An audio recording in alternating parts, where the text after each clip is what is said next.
very good morning this beautiful Tuesday morning, where we bring you Parenting Tuesday, where we navigate parenting together. And this morning I have a very interesting topic, about parenting, but the role of a father in parenting. It's a question that most people ask, because most of the time you find we talk about mothers, the mother has done this, the mother has done that. How about the fathers? Where are they? Are there responsible fathers out there who are actually, are playing a part in their children's life? And so this morning, I'm joined by an amazing daddy of 4. The first one is 13 years old, and then there's a little baby, probably a month or thereabout or less. So it's going to be a very interesting conversation, and also have an expert, a counseling psychologist, who will be telling us really what impact is there when a child does not have a father figure or even a male figure around them. So join me in this conversation. Talk to us on 20316, WhatsApp us on 0786 316 316, and with that we start our conversation. Karibuni sana, my guests, and I think I'll go with the lady first. Victoria, to introduce yourself. Thank you, Sadly. Yeah. Thank you for having us this morning, and thank you for the warm welcome. Mm-hmm. My name is Victoria Mwema. Mm-hmm. I am a clinical psychologist. Okay. Yes, that is my training, that is my profession. I work with programs. I also teach mental health, but I am also a psychotherapist by virtue of my profession. Fantastic. Yes. Karibu sana. Asante. Apostle, introduce yourself. Thank you, Sally. Yeah, my name is Apostle Jonathan Katana. Yes. I'm a founder and the overseer of Grace Innovation Ministries. We are based in Embu. Okay. Yes, I'm a father of 4, 13, 6, 4 years and 4 months respectively. Oh, wow. Yeah. Congratulations, the newborn. Thank you. Yeah, okay. Yeah. And probably just to delve into the conversation right away, Apostle, we're talking about the role of fathers in parenting, and you're a father. How is your approach as a father when it comes to parenting to your little people? Thank you so much, Sally. My approach is at the place of responsibility. Okay. And, every other father ought to be very responsible. Whether they are kids or they are not kids. Yeah. You have to have the responsibility. And basically, a father is a source. Yeah. It's a place whereby you need to provide, not necessarily or only materials. But there ought to be an atmosphere of the fatherhood in every family that deals with security, provision, love. They have to feel that we have somewhere we can, lean on. And again, also the issue of identity. Right. Kids who like to have a place where they can sort their identity. So being a father is a responsibility, whereby I also feel as a pastor and as a minister of the gospel, many have neglected. And therefore, even in this show, I want to believe that people will be assisted and helped by getting back to the place of responsibility as a father. Okay. Yeah. Victoria, Apostle has started us off so well in talking about even the environment, setting that safe space for these children. How important is this, that psychological perspective? How important is that to the children? Very important. And safety begins at a very early age. Right. I think a lot of times people, I don't know, sometimes we refer to the mother as the primary parent. Yeah. But both parents are actually important. And our children's emotional development does begin at an early age. And sometimes we can see them trying to mimic what is being shown at them. Yeah. And you asked me how important is the role of fathers in emotional development. 100%. And it begins even as early as the environment that fathers create for the mother when she is expecting the baby, because those are some of the factors that determine the health of the baby. Okay. So emotional safety for the mother when she's expecting the baby, but also for the child when they start growing up. And perhaps we'll talk about this later, but it starts from early in infancy, even before the baby is born. Okay. Yes. Apostle, you have these 4 children, and there's also their mother. Yes. How do you balance being a daddy, and a good one at that, and then a partner to your wife, you know? How do you balance those two? Because the ages are really, hapo kuna kazi. Yeah. Well, as I said earlier, it's all about responsibility. Okay. The moment you harm your mind that you are a responsible father, you don't, you cannot run away from the responsibility. And therefore, before the kids, there was the mother. And I want to believe how responsible I was, or I am as a husband, will dictate a lot on how I will be responsible as a father. And all you know, the qualities that will bring up for a responsible father, his love. There ought to be love. And love comes with the ability to be able to sacrifice. Give yourself time, give your time, give you know, the attention to your wife. Then from there, now when the kid is coming, you have to be set that this is just an added advantage. Yes. And then you have now to share. Because at some point, the kid may lead, or they may read the love of the dad from how you love the mother. Right. Sometimes they may see the attention when you are listening. As a kid is talking to you, there ought to be proper communication. There ought not to be a sign of ignorance. And therefore, you need to balance. Being you have a partner that still you love, and you are connected to, you are intimate with.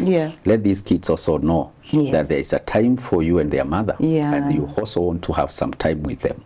You also need to have time with both, the mother of the kids and the kids together. The time for the kids, the time for the mother, and the kids, and the time for you with them all. And therefore, it's important to basically harm your mind with that.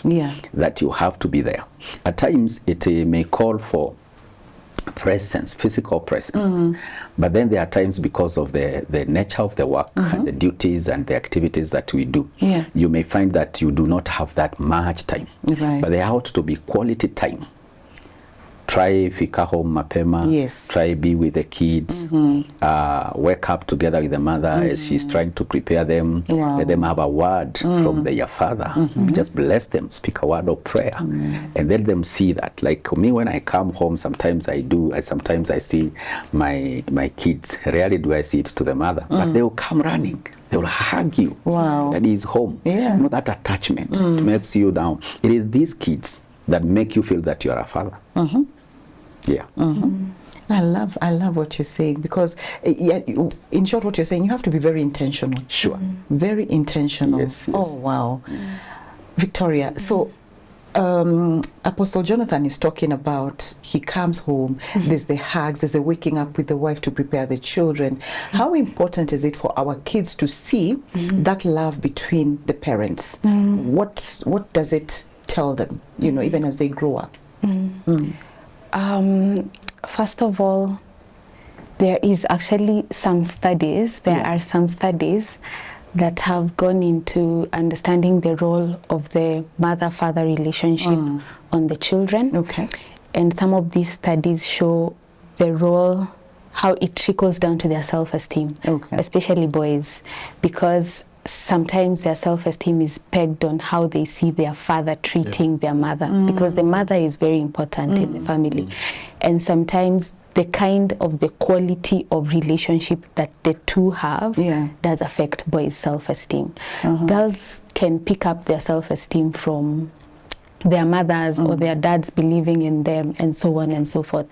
But that quality of relationship does something to the self-esteem, especially that of the boys. But also, there's something we refer to as attachment. And attachment is formed very early on in life, in the first 2 years. And children basically are getting attached to the mother and also attached to the father. It's an emotional bond. Yeah. And you see, if there is stress in the home, if there are issues around adversity, abuse and stuff like that, it does interfere with the quality of relationship that the child has with their mother, and also the quality of relationship that the child has with their father, the kind of emotional bond they have. And we are not just looking at a child as a child. They're going to grow up and be an adolescent and be an adult. They're also going to get into relationships.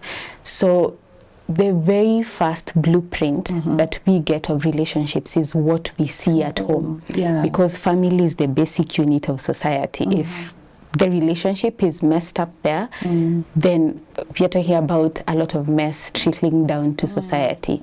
So children are observing how a man should treat his wife, his partner. They are setting standards, emotional standards. Girls are setting emotional standards of how they should be treated or should not be treated in relationships later in life. They're also seeing how a woman takes care of herself. What kind of boundaries she sets for herself. And so are the men. They're actually learning, okay, so how do I treat a lady, and so on and so forth. There's a study that talks about the level of fatherhood that is inherited. It talks about 20% of fatherhood is actually inherited because boys are watching their fathers. There's a lot of social learning and modeling that is going on. Relationships, but also what kind of parent am I going to be later on, and what kind of husband, what kind of partner, what kind of what is my role even later on in life. So that relationship plays different roles at different stages of life. Earlier on, safety, security, in the middle as they are forming their identity, but later on how it shapes their own relationships, their own families, and so on and so forth. Because I'm just wondering, you know, we see people in relationship. If your father was, you know, a drunkard probably, and violent as well, you find that a child may decide to pick, I'm either going that way of, you know, being violent and stuff, or so they you know, from what they've seen at home, they don't have to be that. Is that yes, possible? That is true. The problem is when we have a parent who has mental illness, a substance use disorder, which is addiction, or a parent who is physically unwell and unable to provide for the emotional needs of a child. There is a void that goes unfulfilled. So it's not much of the child decided to become. There is an aspect of social learning, yes, seeing by observing and by watching, but also there's a deprivation, an emotional deprivation, a brain development deprivation from not having that emotional bond with the parent. Let's say now, for example, if the father is an addict or so on and so forth.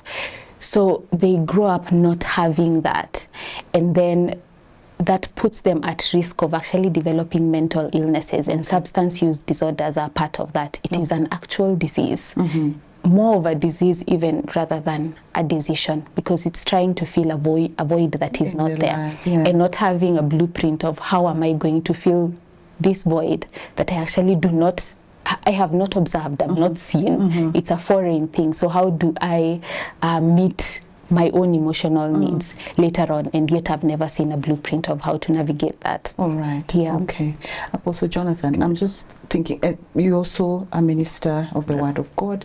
I don't know if you've come across people who needed counseling in that line of, you know, there's an absentee father and their issues, and how you are able to handle something like that. Well, I need to say this first, Sally, that we have there are types of fathers, if I may say this. There's the real biological father, the male figure of a father of a child. Then there is a legal father, someone maybe perhaps who have been assigned to father a certain child. There are also what I call you know, adoptive fathers. And then we have the father figure. If you may realize why this is so, like because of the circumstances that may occur. Maybe a father passed on when the kid was just 8, the early stages. Yeah. And this child was taken to a person, maybe a relative or a friend. Okay. And that child grew knowing that is the father. Because of what Dr. is talking about, the attachment, the child knows this is the person. Yeah. So that person must now take up that responsibility and release the virtues of value to this kid. Yeah. And there ought to be always proper communication. If this person has got the spouse or maybe the mother of this kid, you know now they both have the responsibilities. But as a father figure, I've also counseled people. There's a point that she has said, and I've seen it very practical. Okay. There's a family I know that grew up when the kids saw that how the father was mistreating the mother. Yeah. And these now are grown up. They are big women, they're single mothers, but they have never gotten married. Why? Wow. Basically because they saw how her husband treated her wife, that is their mother. And so when it comes to that, I normally advise, it's all good when we have a language in the family unit or the setup, that when you are with the kids, you know what kind of the language you use to your wife or the spouse, for that matter. If it's a time of you want to maybe express your dissatisfactions, discontentments, let there be it when the kids are not there. That can be in bedroom, or you have an office or a boardroom or something, and that you don't just express your anger or resentment when the kids are there, because as she's saying, that's how they grow. They will grow programming that, and you see everything is backed up by the attitude that you have. They will learn that, though there may not be uko ndani unasema mimi ninapenda mke wangu, but they will read hatred as you are speaking, how your countenance appears. They will see the way you throw things, the way you talk, the way you demand for this and that. They are growing, and them too, they one time become wives and fathers. Right. So even in the counseling and as we deal with these matters, we advise on matters language. There ought to be a proper language, especially in the presence of the kids. Okay. Yeah. Okay. Wow. I hear you. Victoria, there's this question. There's a gentleman who's about 30 years and they've never been with their daddy, you know, they've not been raised by their father. And then later on in life, probably last year, the guy is over 30 years plus. That is when he gets to meet the real biological dad, but the mother went elsewhere and got married. But there was this issue of, you know, my husband doesn't want you. There's this thing about a male child not being accepted on the other side if a mother gets married. So it's like, my husband doesn't want you. So the child was, you know, neglected by the mom and all. Then now the father is in his life. Is there going to be any impact in his life at this, you know, advanced age of he's now a father with a family? Any impact, positive or negative? I think by the virtue of the father wanting to kind of be in his life, did I get that correct? Yes. I think there is hope. Okay. As long as there is intention, I think there is hope. Okay. But there has to be an acknowledgement of the years of absence and acknowledgement from the father's side on the responsibility he missed out on and his absence in the child's life, but also validating what his absence did. And on the part of remember, it was not the fault of the father. Yes, it was the mother who blocked the relationship between the two. So regardless of who blocked the relationship, the impact that it had on the 30-year-old gentleman, the impact that it had on him, it has to be acknowledged, because when you're rebuilding a relationship, there isn't much of okay, so you did this, you did that, and you did this, and you did that.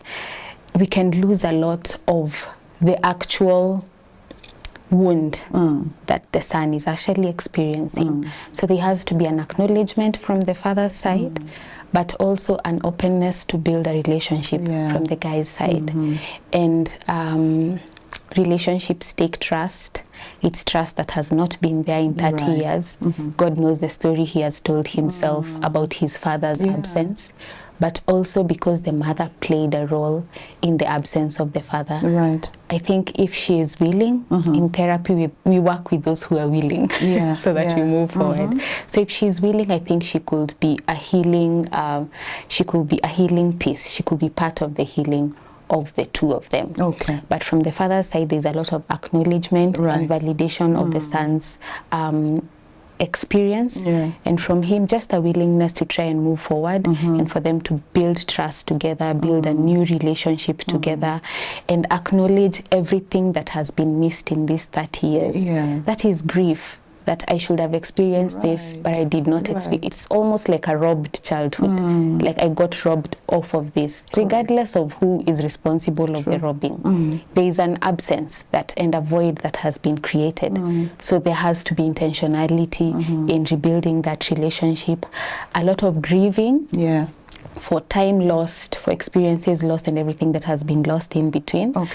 But then moving forward as well. When they come to acceptance, then moving forward, there is forgiveness of the self, but we cannot force forgiveness. It happens over time. Oh, lovely, lovely. You know, it's getting more interesting as we get, you know, I think we're now going deeper. I think I'll pick it from where she talked about the absence. Right. Because this is very common. We have cases where the real fathers are not present. And this may be in a case whereby there was the real father passed on. Maybe the real father got like, became irresponsible and left. Or maybe the real father is incapacitated. He cannot do the duties. He don't even know whether he's a father in such cases. In such cases, we have these spouses or the mothers who take in as they have as the father figure, as I mentioned earlier about the father figure. We also have siblings like elder brother or sister taking care of, if they are these child. They raised to grow knowing that this is our father, or maybe he's a father figure. In such cases, you realize I've not talked about divorce because I've done that and because there are laws and there are regulations and maybe directives on where divorcee, you may realize that the divorcee or the person be divorced may have been asked to do something in terms of responsibility. And therefore, I want to say this. This person who has taken the responsibility as the father, and I should have said this earlier, that fatherhood is a spirit. It's very spiritual. And therefore, that's why the Bible says in Genesis, if I quote that verse, Genesis chapter 1, verse 27, God created them both, male and female.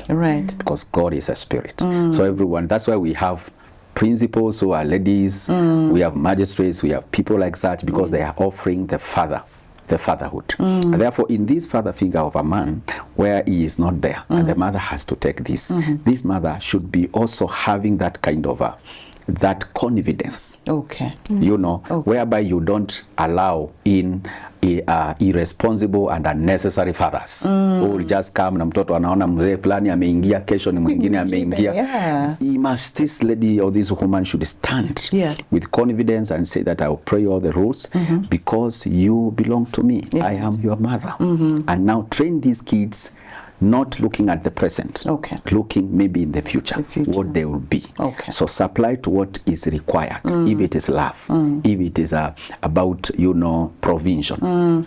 We have mothers, and we congratulate them wherever they are, who are very responsible. They will feed these kids, they will clothe these kids, they will pay their school fees. You know, even those that mtoto kama huyo ataki kitongozwa huko nje ati mimi ni baba yako, no, me I know my mother. And therefore I want to call upon each and every other person who is there listening to us, that you are a father figure, whether you are a mother, you are a brother or a sister, and you're taking the responsibility. Please, you have what it takes. Thank you. I love that you've spoken to those mothers out there, the singles, you know, for whatever reason. I love that you've actually acknowledged them, and they really work hard, and you see, because they're playing the role of two parents now. So you have to be the disciplinarian, you have to be the, you know, mentor, and all that. So that is very well appreciated. Victoria, so here you are, there's a parents, a father and a mother, and the children. Do children respond differently to a father's guidance and discipline compared to their mothers? In some ways, yes. But also discipline is heavily influenced by culture.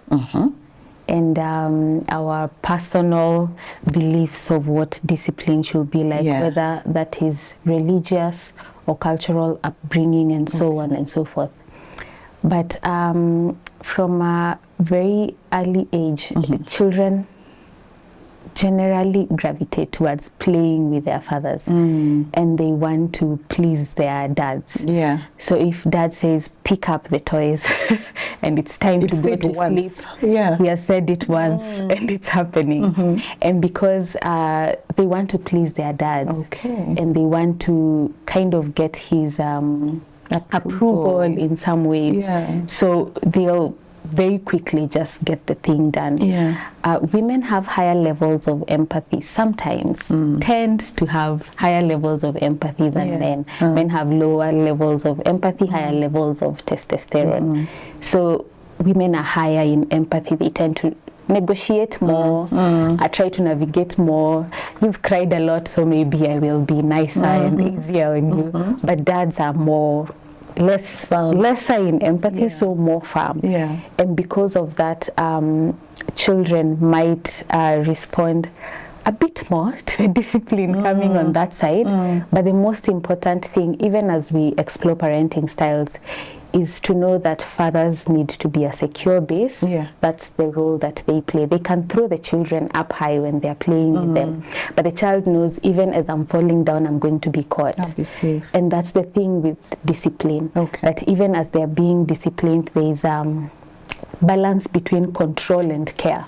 That yes, I'm disciplining you not because I do not love you, but because I love you and I am guiding you. So a balance between control and care, regardless of which parent is doing it. So yes, there might be differences also in terms of culture, but the most important thing is that the emotional safety of that child, even as they are being disciplined, is maintained, and that there's a balance between care and control. You see, if there's an extreme towards care, then there could be neglect there. If you are going extreme towards control, then you're losing out on that child becoming themselves and so on and so forth. So there has to be a balance. So yes, influenced by culture, there could be differences. So if I can pick from say something there about the culture and so on.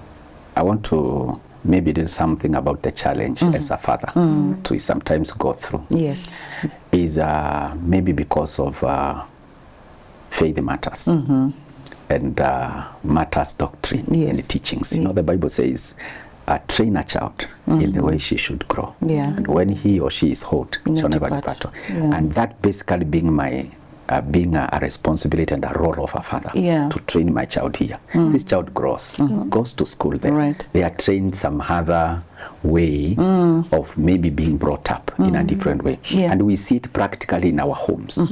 It has been a great challenge.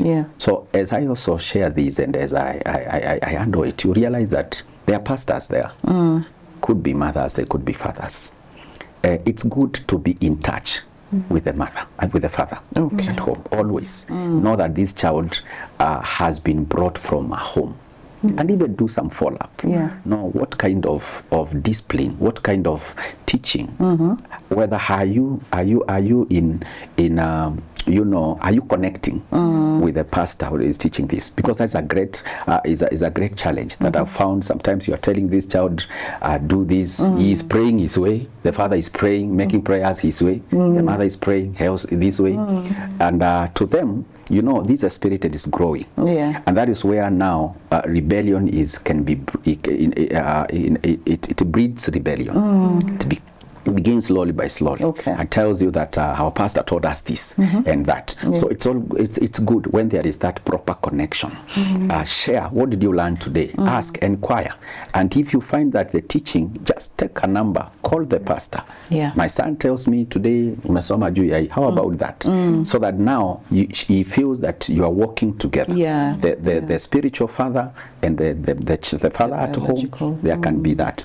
So that we don't see the gap up. We don't see the breaking. We don't see the detachment, because we have sons and children who are so much, they run to the spiritual parents and they are so much embraced. And they are being supported. Even if this child neglects his duties at home, she knows the pastor will give him the chance to play the keyboard and do that. True. Wow, very interesting. Thank you for that. You know, before that, Victoria had talked about disciplining and all that, you know, as a parent.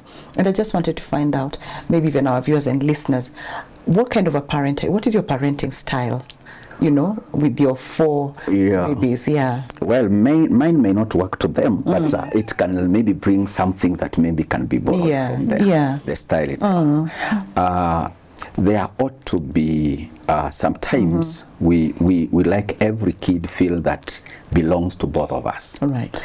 There is not that kid, although they say that you know that the daughters are so much with the fathers and the sons and such, but you see they will trigger that when they see, like my 4-year-old boy, when sees the daughter who is 6 leaning on me, you come to lean on the other side. So there ought to be, as the father, speak out. Tell them how you love them. Number 2, do something for both. If one is playing with the bicycle outside, the other one is throwing their ball, just involve yourself. That model or that style will make this, and even the elder one has the responsibility of maybe watering some memes there, doing this. Go join him. Let him also feel the attachment. So that it's just, so you have to balance your life on a time. Okay. And now if you have some duties you have to do, you are helping the mother, let them also get involved. Okay. Wakubebe hiyo maji, wakuletee the mob, wakuja wafanye 1, 2, 3. Let's become like a team, so that there is no separation and one feels like he's in a world of his own, of her own, and the mother is like neglected. Do you spank your children? Of course, sometimes. Okay, so not all the time. So it means you're not a permissive parent. That huyu akililia gari kwa supermarket. No. Daddy. Yeah. So you're not a permissive parent. Unlike the mother. Okay. The mother sometimes may you may find them giving the phone, they play with it. Mine, they will not tamper with it. But at times I tell them, if there's a cartoon, do this, that permissive. Because you see now, when this kid, like sometimes they wake up, find there's no bread for tea. I tell them openly, there is no bread today. Yes. But there could be at times you find mothers say, no, there must be bread, there must be this. These children should grow knowing the other time hakuna. Na kuna wakati wa kiko. So that as they grow, they have in their minds that just as Paul says, knows how to live in lack and when there's something. Okay, all right, lovely. Victoria, what impact does a parenting style have on a child? Probably emotionally, mentally, or even physically. What impact, depending on the style that a parent may have, especially a father? So let's walk through the parenting styles. Right. The authoritarian parenting style is most preferred because there's the authoritative parenting style is most preferred because there is a balance between, it's almost like democracy. There is a balance between I'm listening to you, I'm hearing you, but also there is this, there is a balance between guidance and support. That is the authoritative parenting style, and it has good mental health outcomes, helps children build self-esteem because it also gives them a chance to explore who they are as persons, to be accepted for who they are. They're not always just being told this is what you have to do and this is who you have to be and this is the path that you have to follow. They're given a space to explore themselves. And then there's the neglect. We call it neglectful, or sometimes people will talk about permissive parenting, where children just do whatever they want, however they want, and whenever they want to do it. And because there is a lack of emotional support in that, it could look like a cool thing to other kids. Your parents let you do everything that you want to do. Hey, that is interesting. But the children can recognize that there is no emotional bond. I'm not getting guidance, I'm not getting support. So it can be very lonely, and it can also create a void for them.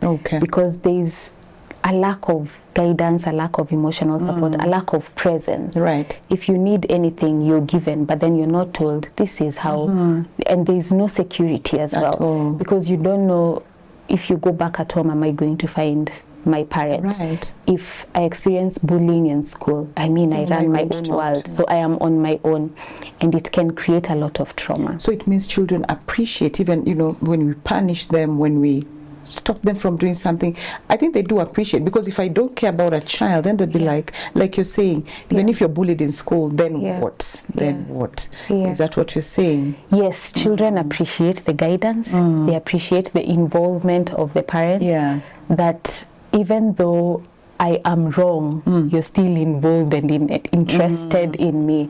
So that gives them a secure base to even explore the world. That I'll go out, I'll make mistakes, and I can and then I'll still be accepted. Like it is fine for me to explore, make mistakes, get to know who I am. I'll still get guidance along the way. It doesn't mean that I'm a bad person. The other type of parenting, the dictatorship. Let's use those terms so that we dial down on the language. The dictatorship, the problem with that level of dictatorship, that children are always told what to do, when to do it, where to be, right place at the right time, is especially when they get to adolescence stage, where they're trying to explore their identity.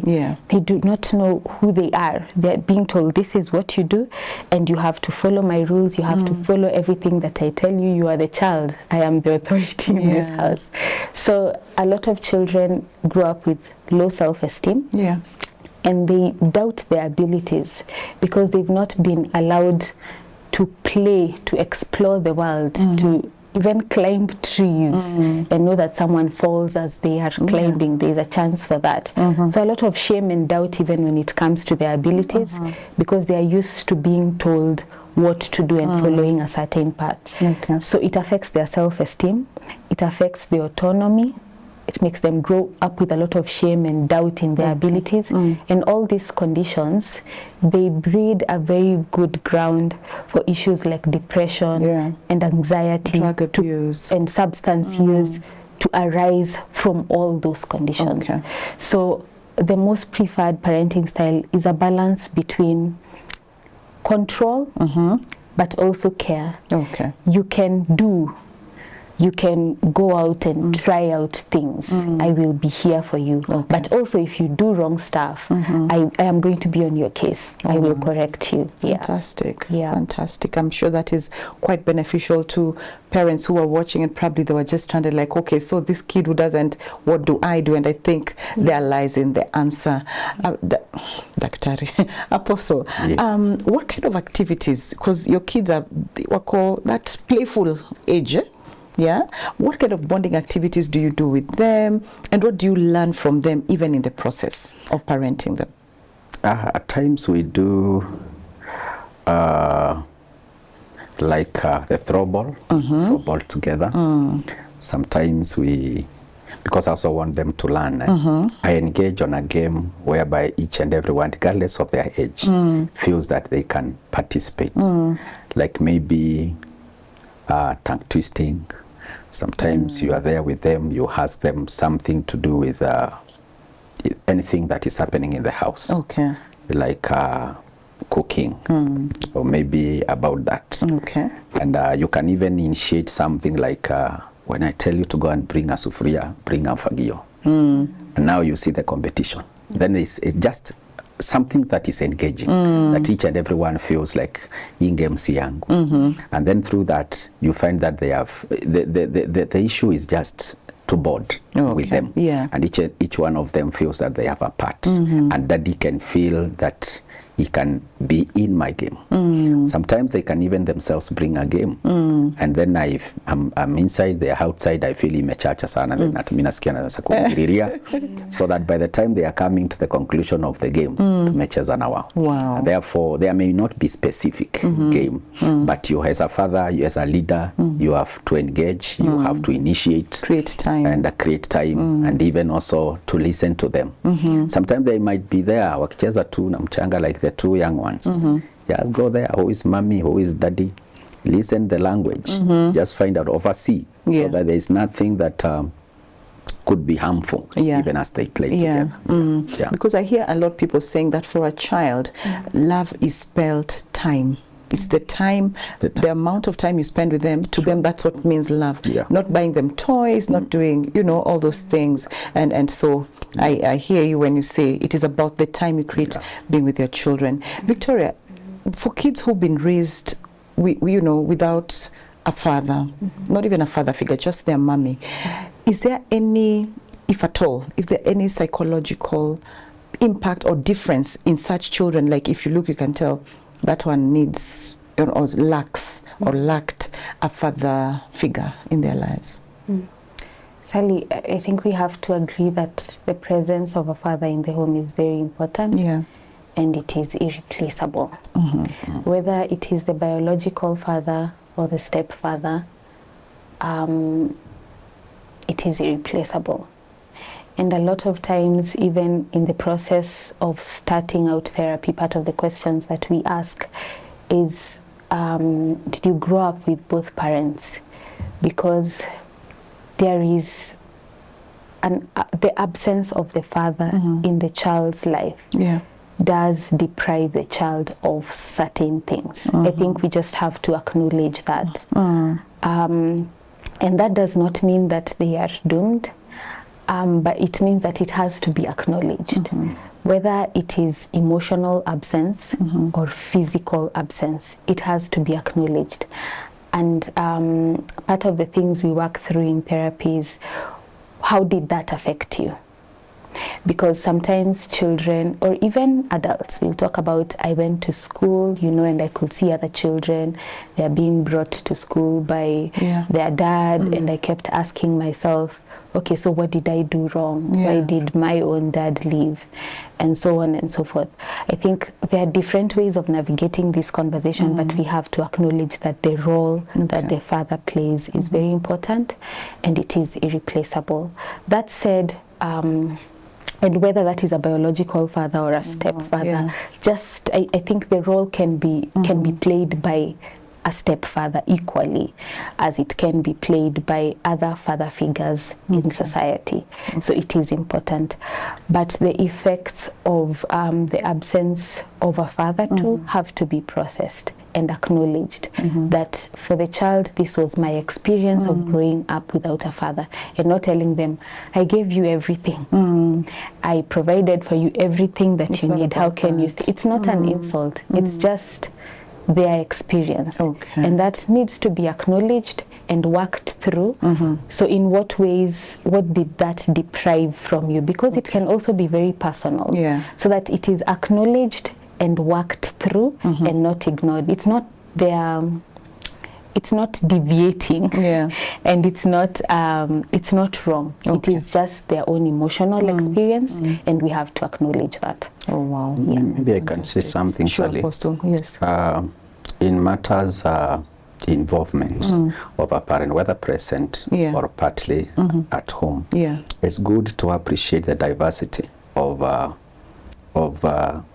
how families they differ from one another, so that even as these kids in parenting are growing, we need to know them that this is your home, and we can't be like that home, because they meet, they'll talk a lot in school, and then you may find that when they come home, as she's saying, they may demand, tuliona dada fulani alikuwa na hukua, so that it's as early as where they are, they ought to begin to understand who are my parents, so that they don't live comparing, because that can also create what I think later becomes like a personality disorder.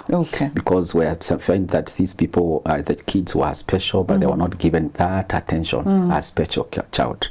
So even as they grow, they understand what are our basically mapato yetu ni gani, what are we able to do, because there are also kids who may even push their mother, some will talk to the mother so much, so that they can have something that they have seen And so there is that involvement. Okay. At the same time, I also want to say something about... Because of time, probably we may just put it very short. Yeah. Yeah. The advanced or the grown college school students who are also children. Right. Because I think also the issue of technology and media is also an issue. Let these parents reach out to their Gen Zs in the platform. Okay. Have a, kama you are a daddy, have a platform for your children. And such. Okay. Reach out. Watafute huko. Watafute. I love that. And I think that's where we're going to end the show. You can see how time flies. Time is not on our side. But I just want to thank you so much for creating time, for being here in, good time. You came early, and I really, really appreciate you, for that. Asanteni sana. And we have come to the end of Parenting Tuesday this Tuesday morning. What a beautiful conversation on a father. We've had it from a father who is successfully actually parenting his children. He's given us the tips, how he's going about it, the support he's giving his children. And the expert has told us about the importance of a father in a child's life, or even a father figure. It doesn't have to be biological, okay? But, and also we've talked about when there's no connection from a young age, it can happen. There's forgiveness and all that. So follow this on YouTube, Family Media, and also remember that we appreciate you and we thank you so much for your time, for working with us through this journey. Special appreciation to our partners who've been holding our hands and working with us through this journey to help us bring you beautiful content each and every day. And if you want to be part of this amazing community, you can send your contribution to 316, which is our pay bill number, and the account number is your telephone number. God bless you and keep you. Have a beautiful and blessed day.